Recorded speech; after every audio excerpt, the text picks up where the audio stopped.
Ogenetega. Yariobone. Ah, my own child doesn't understand me. We need to fix this. Here are 3 reasons why your kids must learn Urobo. Reason 1. Culture is identity. Imagine your child visiting the village and elders ask, Wariemu, and they just stand there confused. Reason 2. Secret parent codes.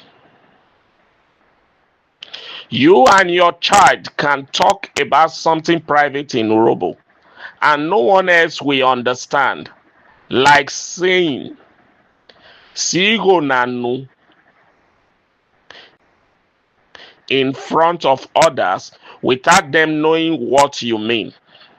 Reason 3. More brain power. Multilingual kids are smarter. Speaking Urobo and English makes their brain work faster.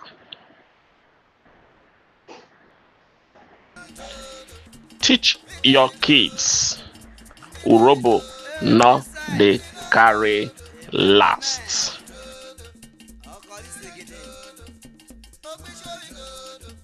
Urobo weri ndobo ya naluna o.